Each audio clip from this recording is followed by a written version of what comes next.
ambiental. O direito ambiental, ele é um ramo do direito que regra o comportamento do homem com a natureza.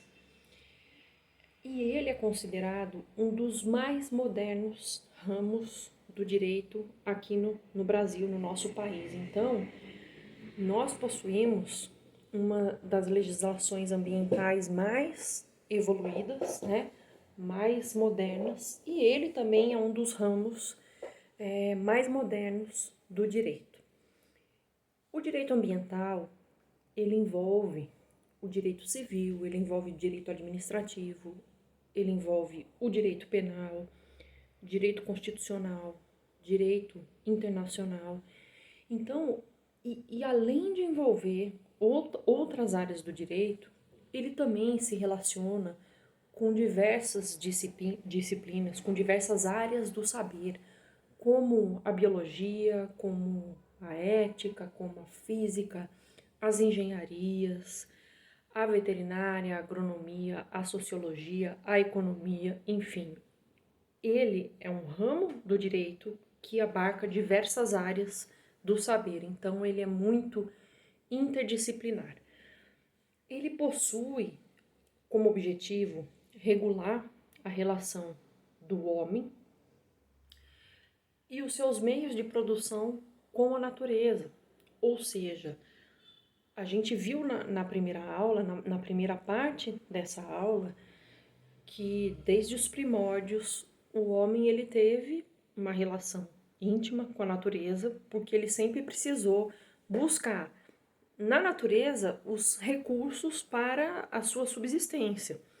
Então, o direito ambiental ele chega para regular essa relação do homem, a relação do homem, dos seus meios de produção com a natureza. Por quê?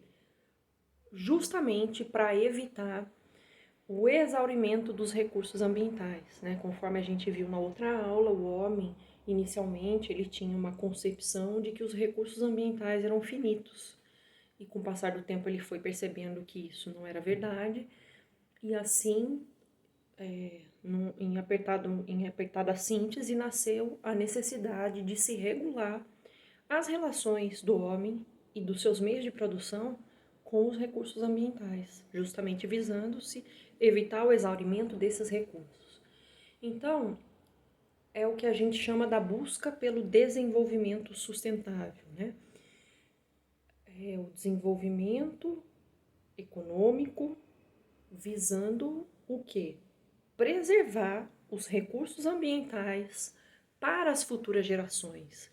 Então, o objetivo do direito ambiental é regular essa relação do homem com a natureza, com os recursos ambientais, buscando o desenvolvimento sustentável e buscando mitigar os efeitos degradantes do homem sobre o meio ambiente. Existem algumas fontes do direito ambiental. A primeira delas é a nossa Constituição Federal. Na verdade, a nossa Constituição Federal é a principal fonte do direito ambiental brasileiro. O artigo 225, se vocês abrirem a Constituição, vocês vão ver que ele fala que todos têm direito ao meio ambiente ecologicamente equilibrado, bem de uso comum do povo e essencial à sadia qualidade de vida, impondo-se ao poder público e à coletividade o dever de defendê-lo e preservá-lo para as presentes e futuras gerações. Bom, afora isso, vocês vão encontrar também alusão, né, às questões ambientais, ao meio ambiente, nos artigos 23, 24, 170, 186 da Constituição Federal. Vejamos aqui. O artigo 23, ele traz a competência, ele trata da competência. Então, ele fala o seguinte: é competência comum da União, dos estados, do Distrito Federal e dos municípios. Aí eu trouxe alguns incisos para vocês que tratam, né, da questão ambiental. Proteger as obras e outros bens de valor histórico, artístico, cultural, os monumentos, as paisagens naturais notáveis e os sítios arqueológicos.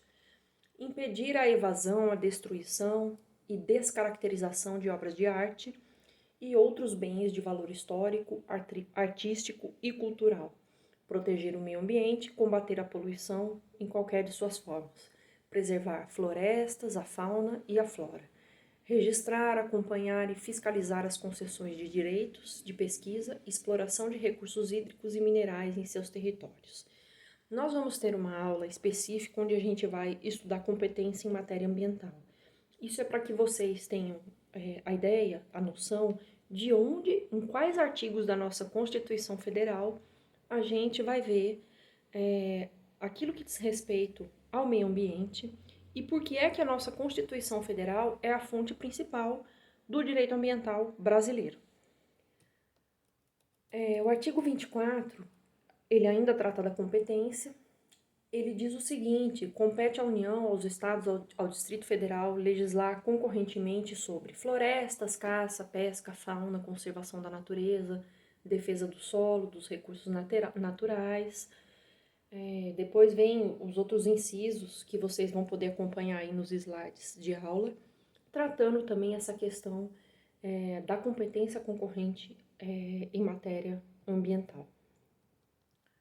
O artigo 170 da nossa Constituição, ele aduz o seguinte: a ordem econômica, fundada na valorização do trabalho humano e na livre iniciativa, tem por fim assegurar a todos existência digna conforme os ditames da justiça social, observados os seguintes princípios.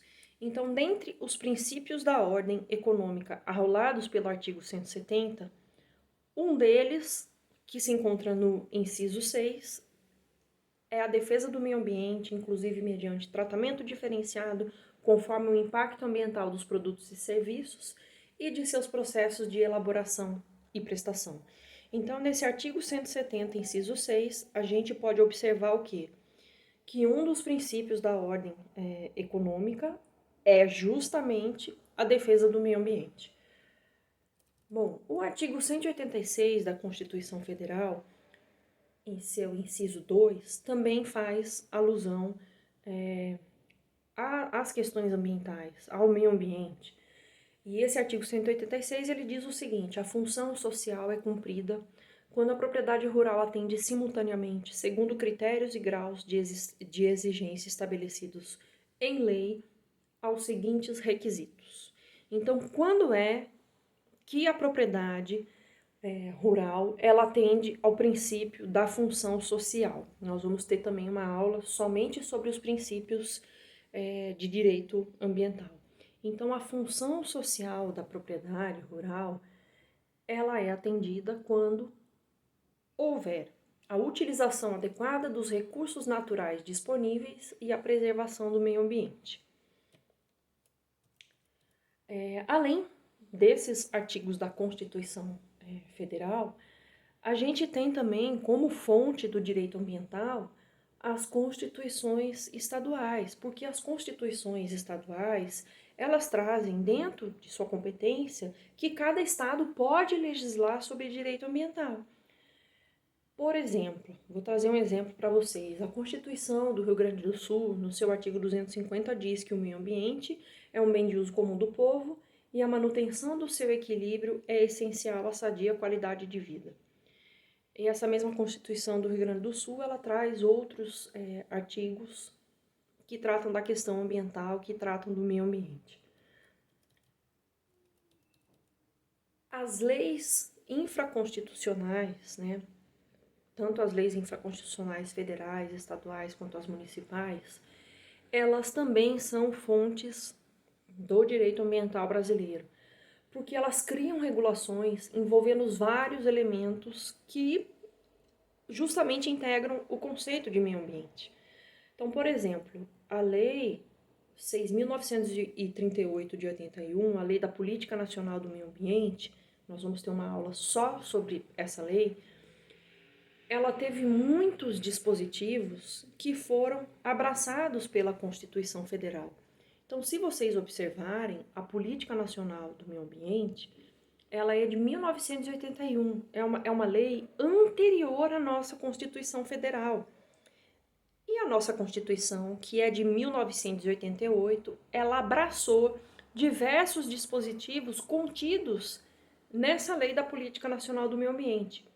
Por exemplo, o estudo de impacto ambiental. Então, o estudo de impacto ambiental, ele aparece na Política Nacional do Meio Ambiente como um de seus instrumentos. E ele aparece também na nossa Constituição Federal. O artigo 225, parágrafo 1º, inciso 4 da Constituição Federal, ele diz o seguinte: ele dispõe que é dever do poder público exigir na forma da lei, para a instalação de obra ou atividade potencialmente causadora de significativa degradação ambiental, o estudo prévio de impacto ambiental. Então, ou seja, o estudo de impacto ambiental que aparecia lá na Política Nacional do Meio Ambiente, uma lei de 1981, ele é abraçado pela nossa Constituição Federal de 1988 e entra dentro da nossa Constituição, ele é constitucionalizado, né? Então, o estudo de impacto ambiental que vinha nessa lei infraconstitucional, ele passa a ser constitucionalizado.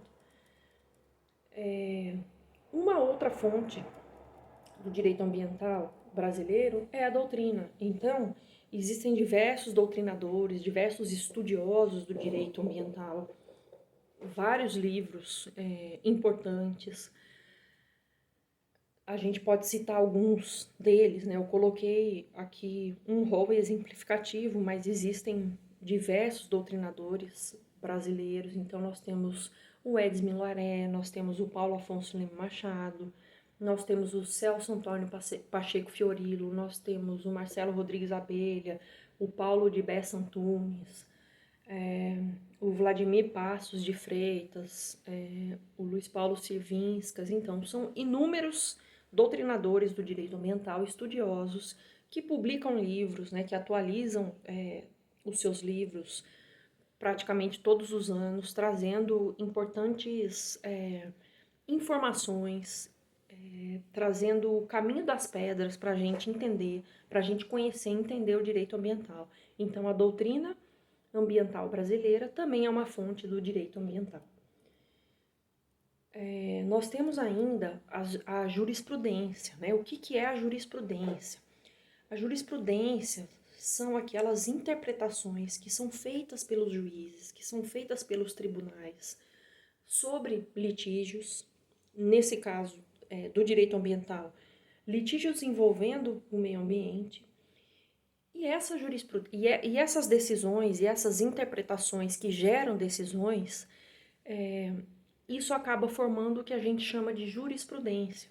Então, especialmente as decisões proferidas pelos tribunais de justiça dos estados servem para fortalecer o direito ambiental, porque trazem em seu bojo peculiaridades regionais.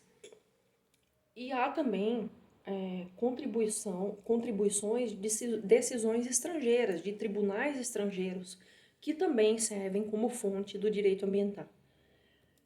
E nós temos também os costumes, né? Então, por exemplo, o extrativismo e a pesca feito por povos da Amazônia, eles são costumes que foram absorvidos pelo direito ambiental, para servir de fonte do direito ambiental. O direito comparado também é uma fonte do direito ambiental. Então, o direito que está sendo praticado em outros países traz importantes contribuições jurídicas para o direito ambiental brasileiro.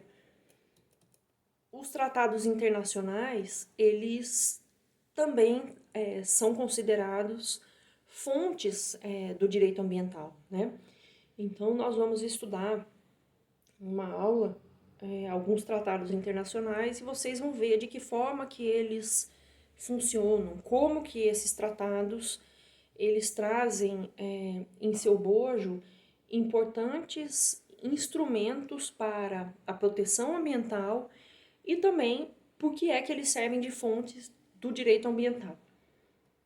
Bom, visto isso, quais são as fontes do direito ambiental,